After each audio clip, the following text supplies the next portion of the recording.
I was saying hello everybody and welcome to the UK Zoom call with me and Peter and Pearce and I will hand the floor over to Pearce if he is there and he can take the show away. Take it away. I am here, Kevin, mate. Hello, Kevin and everybody else. Unfortunately, I've got nothing to share. I've got no real side experiences this week. I have got one dream experience that was my wife's that I was a bit curious about. Wouldn't mind speaking about that, but it's a really fast one. It's just basically my wife, she woke up the other morning and her father died about 4 years ago. And I've been, obviously I tell her about obviously the new presentation and how it is and all that. And she said she woke up from the dream, but that night she dreamt that she was with her dad. She's never done it before. She's never dreamt of him before. In a specific place in Nottingham town. It's the Theatre Royal, it's called. It's like a concert house, Theatre Royal. And she said it was empty and it was just her and her dad sitting. And there was like, her dad was all dressed up. She can't remember. There was only her and her father there. There was no one else there. There wasn't a show on. There was just sitting up in the high seats looking down. And she can't remember what the conversation was, but she said she can remember, well, when she woke up, she said she was in floods of tears. But she woke up like in the night during a dream or after the dream, but she said she was in floods of tears and she went back to sleep, but she said, I'll definitely remember it in the morning, because she said she was going to write it down, because obviously it was the first dream she had where she'd seen her father. But she woke up and she remembered it and she told me what it was. But that's all it was. It was just basically she woke up. She woke up crying from the dream, and I just put that down to like the attachment, because I know she loves her father very much, and it's not here anymore. But well, she didn't see him, and but I was just curious about the place where it was, because we've visited it before, like. Because the children was in the choir singing, and the whole family went to see him, and it was there. And I have actually heard my mother and father-in-law before he passed on speaking about how he enjoyed going to the Theatre Royal, to concert hall in town, and I just thought it was a bit peculiar that my wife had that dream where she'd seen him in the concert hall, and that was it. I've got nothing else to share, Kevin, because I've had none myself. But that's it. Thank you. I'd like to know what Dwayne thinks, if he's got any thoughts on it, please. Hello, young man. Hello, Pearce. Hello, Kevin. Yes. Yes, thank you for sharing. So the basic idea, it's a little hard to understand you kids because your accents are very strong and you speak a little fast, so you speak a little bit slower. It's easier.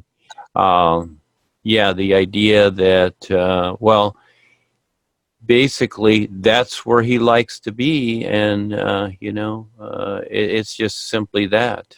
And so when yes, she's going through her emotional attachment. It's very, very simple. So we all pick a place that we'd rather be. He'd rather probably be there than working in some factory or something. So it's a nicer place to be. Go ahead, boy. Everything's coming here at once, and someone's trying to get me on Skype. Go ahead, Kevin. Go ahead. All right, it's that's Pearce. But thanks anyway, Dwayne. I'll let her know. And thanks, Kevin, mate. Because like I said, I haven't got any more real side experiences to share this week. So it's back to you, mate. Thank you, and your dad. Thank you.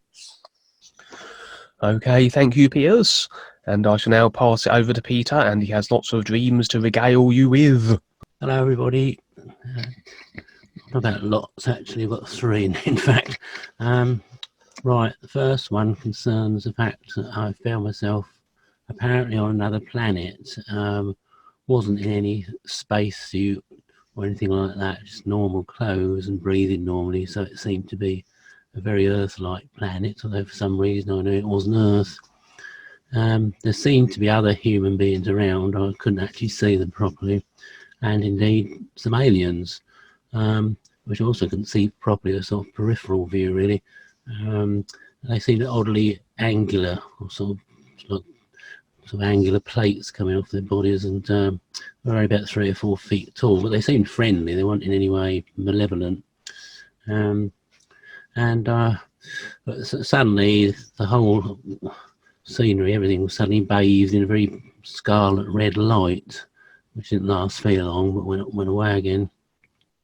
And then I saw myself entering my old house I used to live in for the first 17 years of my life in Luton, going into the back gate, and saw the back door and kitchen window exactly as I remember it in my childhood.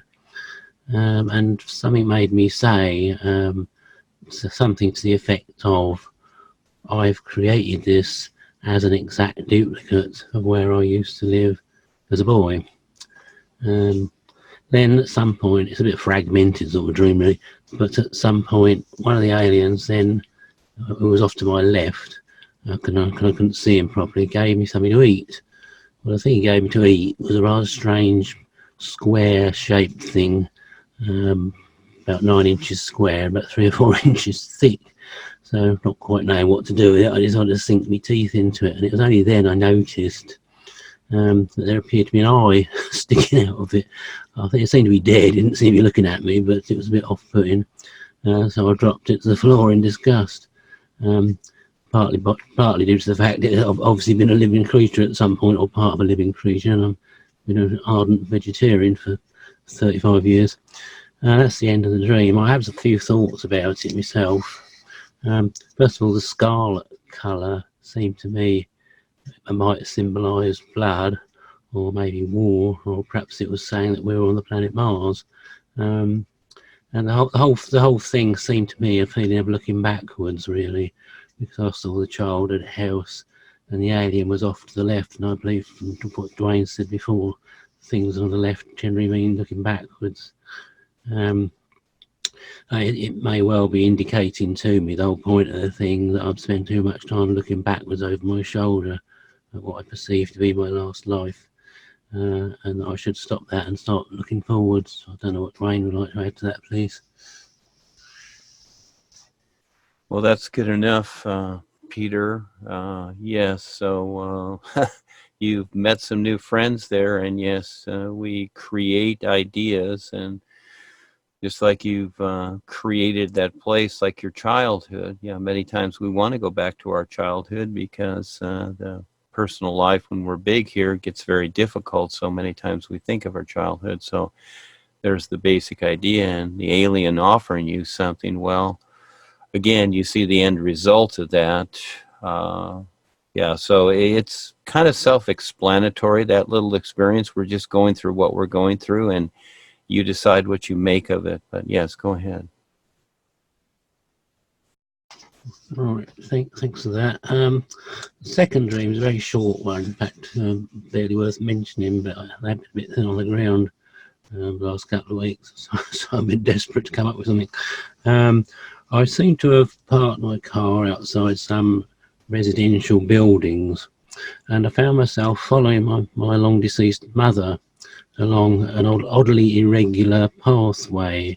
It was quite wide and seemed to consist of large, partly overlapping slabs of concrete. I found myself wandering towards the building, and that was it really. I wasn't really sure about this, except that I think the mother might perhaps be a guide. So perhaps you could comment on that, please, Dwayne.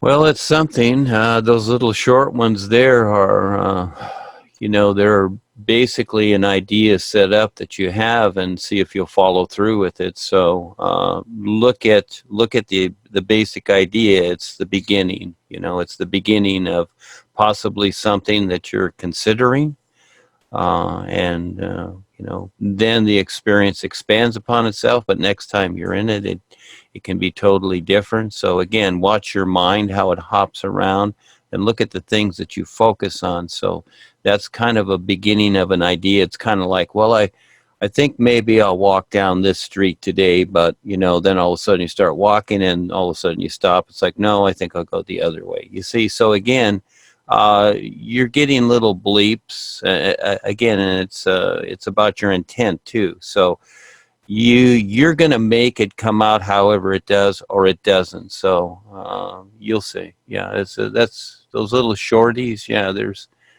not a whole lot to it, but it's kind of a stop and start thing. You decide. Yeah. Okay, well, the last one I've got actually wasn't my dream. It was in fact Kevin's, but in view of the nature of it, he felt it'd be better if I related it. And I think you'll see why in a minute.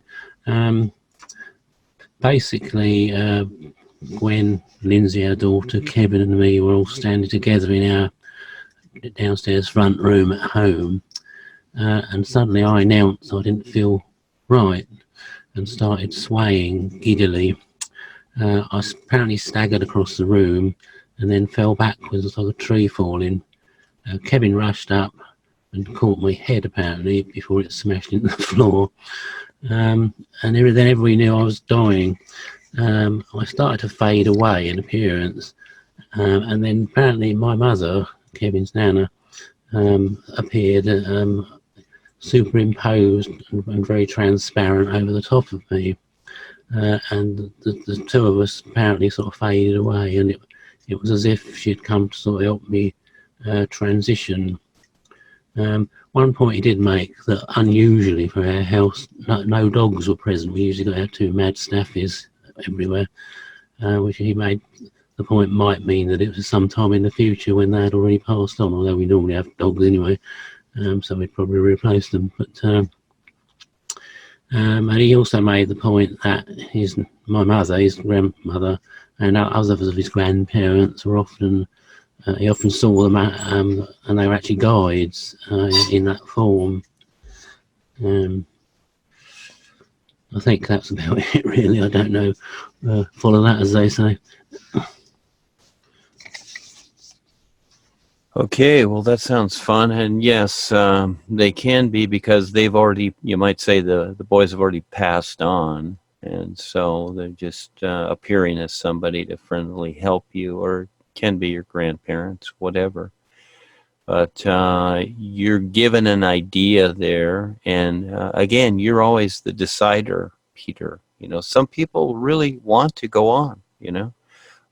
We all have this personal self, and sometimes it gets very hard here. I get it, you know. So you decide, you look at it, but when it's really time to go, it's time to go, because again, the body itself, you have a personal will. You can stay as long as you want. This is where you learn it. This is the best place as long as you can, but you decide. You know, there are people that live hundreds of years old because they have the will to do so.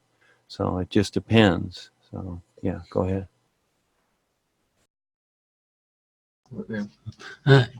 Yes, I see what you're saying, and I do. This doesn't frighten me in any way. I mean, I'm quite looking forward to it in a funny sort of way, but on the other hand, at the moment, it would be inconvenient, let's put it that way. And I've just sort of recovered rather remarkably from a strange affliction, which concerned, I was coughing very badly, and I went to doctors, went to all the routine blood checks and x-rays and God knows what else, several visits to the doctors and the hospital, and they found on my x-ray of my chest that I'd got fluid in one lung, and it's always looks like, going by the x-ray, it was about a quarter full of it, this stuff, and they didn't know what it was. So they took a sample of it, and about 2 weeks later, this week, in fact, I finally got called in to discuss it, and it turns out it's practically gone, and they can't make it out why. They're totally dumbfounded. So it's been left that I'll be checked again in 3 months' time to see what's going on. Just seems to me, because I do an awful lot of positive affirmations I've done for years, and the main one is my health, because I want to keep going for the time being, because I've got things I still want to do, although I'm sometimes sort of torn with the idea, but I would like to go on, but for the moment I'm quite happy to stay here. And so maybe it was the guides who did something here. I'd like to think it was, really. They're going to give you a chance sometimes, yes. For the most part, like there's mucus and that in your lungs. Well, that's just your body kicking off things. In other words, and sometimes it puts it in your lungs. Sometimes you urinate it out and do other things. You expel it different ways, or you cough it up, you sneeze it out. Just the body getting rid of urine. Well, the doctors want to analyze it so they can label it, so they can give you pills and do operations and whatever, because that's their business. But realistically, the body is very complex, but it's very simple. When I was in my 20s, early 20s, I read a book. Actually, I read it before that, probably about 19, Arnold Ehret's Muculus Diet Healing System. And I followed that. And I learned a lot, and I went through it for years. I did the fasting, the diet, etc. And I still blow my nose all the time, but I don't have a cold because the body's just kicking off mucus. So for the most part, there's really nothing to be concerned about. And you can do this yourself. And some of the easiest things are just hot lemon tea to get things going and just water to flush it out. For the most part, the body just wants to get rid of it, but doctors make it a big deal. It's like, oh, you have the cold, the flu, or you have this disease or whatever, but you just flush it out of your body and the body's okay. So it's kind of like just cleaning your house. So, but that's a book that you could read. You get a little more information on it. It's very good. And there's many out there like that. But again, the body's very simple.